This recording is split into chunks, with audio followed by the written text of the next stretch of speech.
Hello, this is Vampire Jaku speaking, and today I'm going to start my first lesson on how to use the shape tool. I'm not going to start with the pen tool as of yet because I'm sure not many people know how to use it yet. I'll start with the basics instead. So what I'm going to do is I'm going to open a new document. And to open a new document, just click Command N. For Apple users, it's Command or the Apple symbol and press N at the same time. So Command N. For PC users, I suggest you use Control N. I'm assuming it's that button, not sure. And it'll lead you to this option here. It will say New Document. From there, don't type anything, but just go to this option where it says Size and scroll down to where it says Letter. Then press OK. If you can't see the document too well, just press Command 1 and it will lead you to the actual size of the document. Press Command quotation marks and that'll lead to a grid, and Command R for ruler. Why? Well, I prefer it. It helps me measure things, so you don't have to do it. This here is the transparency palette, but we're not going to use that as of yet, so I'm going to move that. We're going to use the stroke, and of course we need our tools. This is the stroke, swatches. And strokes will be over here, probably over here would be better. Okay, so for example, if you want to start off with, let's say we want to make a happy face, we'll go here. Click and hold, and it'll show you a couple of options of squares, rounded, rectangles, circles, polygons, and stars, along with a flare tool. So as of right now, we're going to select the ellipse tool. Press down Shift button, drag, and you'll create your own circle. From there, you can go to the stroke menu, and notice that it's on default right now. I'm sure you can't see it, so let me drag it. It's on default, so what you're going to do is click these two options here to make it rounded. Then go over here where the small little down arrow is. Click it and go to 20 points. From there, just click on the palette and you can deselect it. We're going to make like a default happy face. So we're still on the ellipse tool, just click it. And notice that over here it's black stroke. When I select it, it's a black stroke. But what if I wanted to change the stroke to a different color? Alright then, so what I'm going to do is I'm going to a different swatch palette because I don't like the default swatches we get here. We'll go to swatch libraries. So I'm going to do this again. We go to Window, swatch libraries, and from there we'll go to Pantone Solid Coated.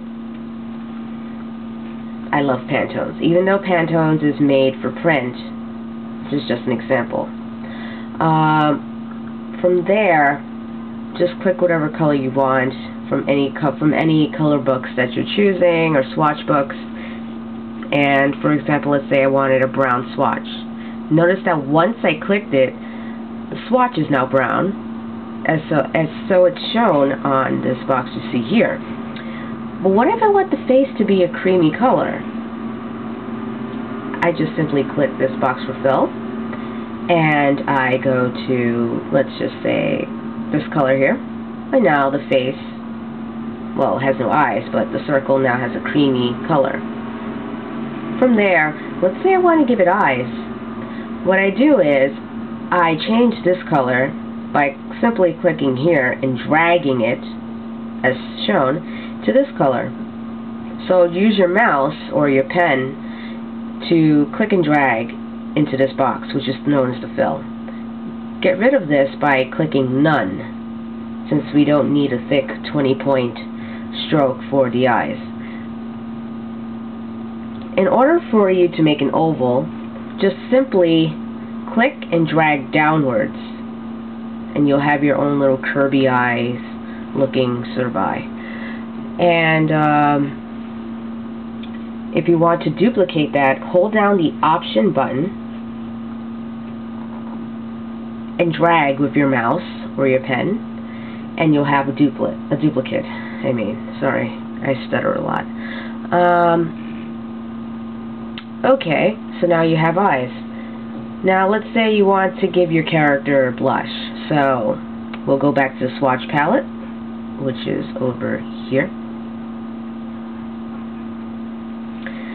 Make sure you have your Eclipse tool highlighted, and make sure you're in your fill box, and just click any color that you feel that's a blush. Maybe this color, or this color. Okay, and hold down Shift to have a perfect circle, and there you go. Use your arrow tool, not arrow tool, but the arrow button, to move your object around only when it's selected. It won't move if it's not selected. Then hold down the Option button and drag again. So now you have a blush. This is very simple. I'm not going to get into detail as of yet. It's a bold character, unfortunately. I'm not going to get too far. I'll probably continue on the next lesson. Now, to make a smiley face, which we know the character needs a smile, we're going to have to use the pen tool on this one, people. So click on the pen tool or press P on your keyboard, which I can just do right now. Press P from your keyboard, and now you have the pen cursor. To make a simple smile, just simply click on the canvas, and then click again, and then drag this time. I'm going to make a pen tool tutorial in the next video, but this is just a simple smile version. And let's go back to the stroke to reduce the weight we have here, and let's drop it down to like 16 points. And there you have it, people. If you want to drag your character, just simply click and drag down to select it. Make sure you have the direct tool, or the selection tool, highlight it, and then click and drag. If you want it to be a group, just press Command G, and now it's officially a group, so it won't get separated or anything. Drag it upwards so everybody can see it, and there you have it. I will continue more afterwards, so yeah, thank you for your time, and I hope this has helped you. Thank you. Bye-bye.